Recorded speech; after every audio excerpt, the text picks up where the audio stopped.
کی باتیں مولا کائنات کو معلوم تھی. آپ کے پاس کہاں سے یہ عقیدہ آیا؟ مغیبات پر علم معصومین کو عبور حاصل تھا.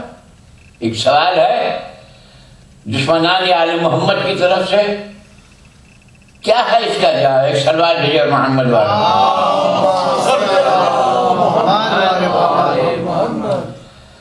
دیکھیے میں تو دو چار کی گفتگو کرنا چاہتا ہوں، زیادہ الجھاؤ میں نہیں آپ کو ڈالنا چاہتا. دو کتنا ہوتا ہے؟ دو چار ہوتا ہے؟ نہیں، چار نہیں ہوتا، 5 ہوتا ہے. کیا خیال ہے؟ ہاں، 2 3 ہوتا ہے یا 2 4 ہوتا ہے؟ 4 ہوتا ہے. ساری دنیا کہے گی. اگر میں کہوں کہ 2 3 ہوتا ہے تو ساری دنیا کہے گی یہ چل بسے ہیں، ان کی عقل گھاس چرنے چلے گی، یہ کہا جائے گا نا. لیکن میرا سوال یہ ہے 2 4 کی جب گفتگو ہو رہی ہے، علم الہی میں 2 4 ہے یا 2 5؟ اللہ کے یہاں 2 4 ہوتا ہے یا 2 5؟ تو آپ کہیں گے اللہ کے یہاں بھی 2 4 ہوتا ہے، اور آپ کے علم میں بھی 2 4 ہوتا ہے. خدا کے لیے 2 4 نہ کہیے ورنہ شرک ہو جائے گا. 2 4 تو اللہ کے یہاں ہوتا ہے، آپ کے یہاں نہیں ہوتا. تو آپ اور اللہ برابر ہو گئے. توجہ چاہتا ہوں، علم الہی میں بھی 2 4 ہے، آپ کے علم میں بھی 2 4 ہے. تو اس علم میں عبد و معبود برابر ہو گئے. یہ شرک نہیں ہے تو کیا ہے نا؟ تو آپ علماء اس کا جواب یہ دیتے ہیں نہیں، یہ شرک نہیں ہے. اللہ کے یہاں 2 4 جو ہے، اللہ کے پاس جو علم ہے اس کی حیثیت الگ ہے، اور تمہارے پاس جو علم ہے اس کی حیثیت الگ ہے. اللہ کے پاس جو علم ہے اس کو علم ذاتی کہتے ہیں. آپ کے پاس جو علم ہے اس کو علم کسبی کہتے ہیں. بچہ جب بطن مادر سے دنیا میں قدم رکھتا ہے تو اس کے علم میں 2 4 نہیں ہوتا. جب یہاں آ کر سیکھتا ہے، کوئی سکھاتا ہے، تب اس کی سمجھ میں آتا ہے کہ 2 4 ہوتا ہے. تو بشر کے پاس 2 4 کا علم جو ہے علم کسبی ہے، کہیں پر شاگردی کی ہے تب اسے معلوم ہوا. اور اللہ کے یہاں کہیں کی شاگردی نہیں، اس کا علم ذاتی ہے، ہمیشہ سے ہے اور ہمیشہ رہے گا. اس کا علم ذاتی ہے. بشر کا علم کسبی ہے، یعنی پڑھا کسی استاد کے سامنے، تو یہ شرک نہیں ہوا. تو جب آپ کے ذہن میں یہ بات ہے کہ انسان کا علم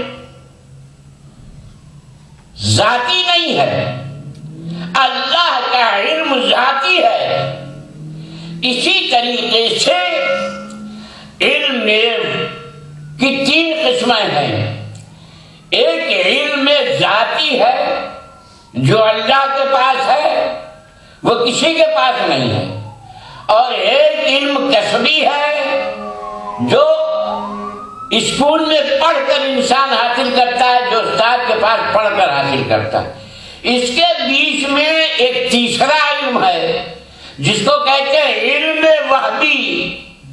کسی کی شاگردی نہیں کرنا ہے، پروردگار عالم فیاض ہے، وہ عطا کر دے. تو اس کو کہتے ہیں علم وحبی. پیغمبر کے پاس جتنا علم ہے ذاتی نہیں ہے ورنہ شرک ہو جائے گا. ہمارے پاس جتنا علم ہے کسبی ہے. اللہ کے پاس جتنا علم ہے ذاتی ہے. اللہ نے علم ہبہ کیا ہے پیغمبر کو.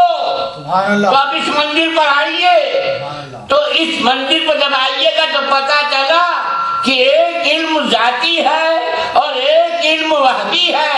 اسی طریقے سے غیب کی باتیں جو ہیں ایک ذاتی ہے ایک وحدی ہے. پروردگار عالم جو قرآن میں کہہ رہا لا یعلم الغیب الا یعنی ذاتی حیثیت سے غیب صرف اللہ جانتا ہے اور وحدی حیثیت سے جسے چاہے عطا کر دے. صلوات بھیجو اور محمد و آل محمد. سبحان اللہ. ایک اور صلوات بھیجو.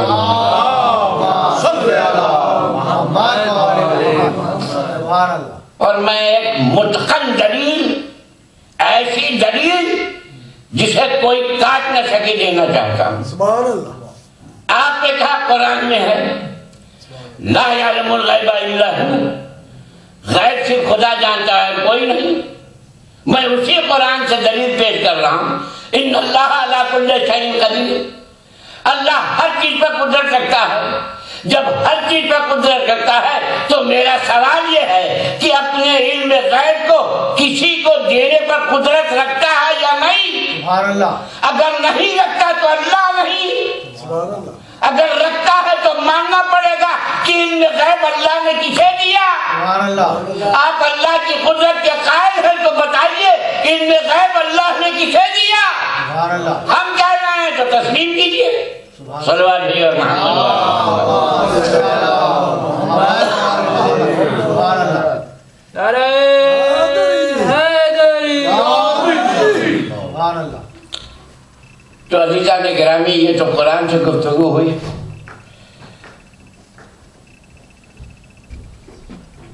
ہمارے برادران اسلامی وعلیکم السلام.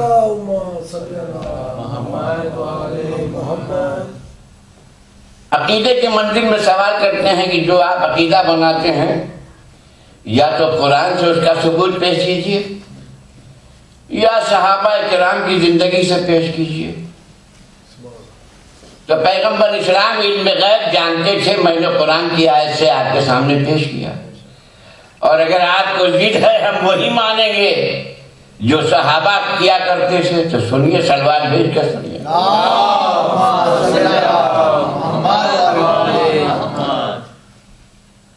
رسول اللہ کی زندگی میں ایک دفعہ بہت سا مال آیا، ناکوں پر لد کے بوروں میں اشرفیاں بھر کے لائی گئیں یمن سے.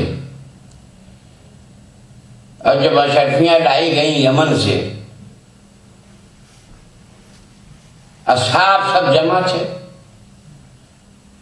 اصحاب سب جمع تھے، اصحاب صفہ بھی تھے.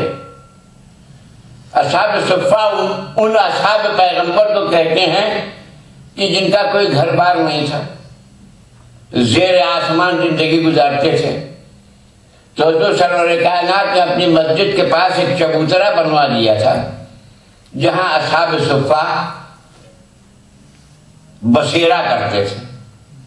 اور اصحاب صفہ میں وہ بھی تھے کہ جو کھانے کے لیے مسلمان ہوئے تھے.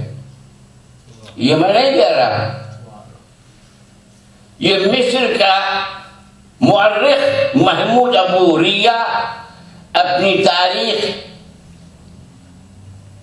سوانح حیات ابو ہریرہ میں وہ رقم تراز ہیں کہ بہت سے اصحاب ایسے تھے کہ جو فقر و فاقہ کی زندگی گزار رہے تھے عالم کفر میں، انہوں نے دیکھا کہ مدینے میں جو مسلمان ہیں ان کو غذا تقسیم ہو رہی تو ہم بھی مسلمان ہو جائیں.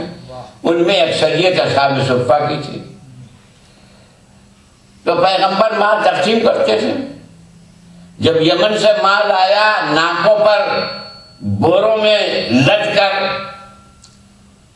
اور اصحاب جانتے تھے کہ پیغمبر کی سیرت طیبہ یہ ہے کہ سب کو برابر سے تقسیم کرتے تھے. مال جیسا آئے گا، آج $100 سب کو ملے گا، کبھی $10 جیسا مال آئے. تو جب اصحاب صفہ نے دیکھا اور دیگر اصحاب نے کہ یہ مال آیا رکھا جا رہا ہے بزم رسالت میں، تو تمام اصحاب کی نگاہیں مال کی طرف ہے، رسول کی طرف نہیں ہے. مال کی طرف ہے، رسول کی طرف نہیں ہے. گویا کہ